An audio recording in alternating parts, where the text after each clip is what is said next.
Bugün üniversitemizin mezuniyet törenini maalesef buruk bir psikolojiyle gerçekleştirdik. Gönül isterdi ki öğrencilerimize her yıl yaptığımız gibi güzel, muhteşem bir törenle veda edelim.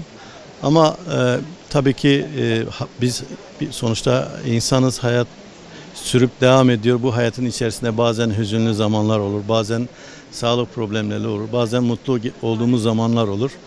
Bu da maalesef öyle bir süreci yaşıyoruz. Pandemi bize bunu dayattı. Sonuçta hamdolsun öğrencilerimize küçük çaplı da olsa bütün tedbirleri almak suretiyle küçük bir mezuniyet töreni düzenleme fırsatı bulduk.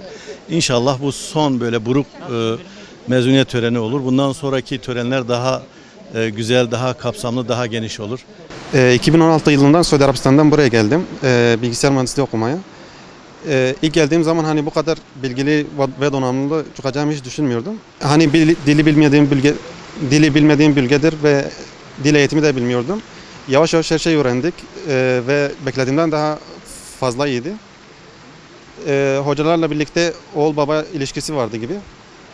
Çok anlayışlardı. Çok arkadaşımız da oldu. Ben daha mezun olmadan kendi yazılım şirketimi açtım Siirt'te. Onu sürdürmeye çalışacağım. Bir yıl, 2 yıl devam ettirmeye çalışacağım.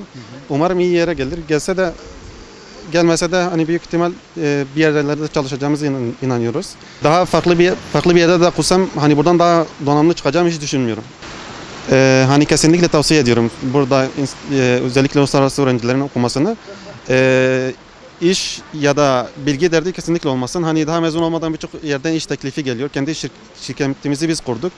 İstesek de dünyanın her yerinde çalışabiliyoruz. Siirt'te de istesek İstanbul'da da olabilir. Sadece biraz gayretle gece gündüz çalışarak her şey olacak. Siirt Üniversitesi Beden Eğitimi ve Spor Öğretmenliği Yüksekokul öğrencileriyiz. Bir yardımcı arkadaşım. 1. ve 2. olduk. Üniversitede de ayrıyetten tüm bölümler arasında da dereceye girdik.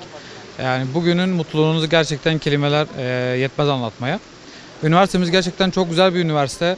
Yani Doğu illerine göre vesaire hatta Türkiye geneline bakıldığında çok büyük başarılar elde ettik BESO bölümü olarak. Diğer bölümlerden de başarılar geldi zaten. Yani üniversitemiz pandemi döneminde gerçekten elini taşın altına koydu. Yani gerek online dersler olsun, gerek hocalarımızın bizimle birebir ilgilenmesi olsun. Yeri geldi kendi özel numaralarından bile bizi aradılar. Yani ders anlattılar. Gerçekten ben bu konuda bu üniversiteyi ve hocalarını takdir ediyorum.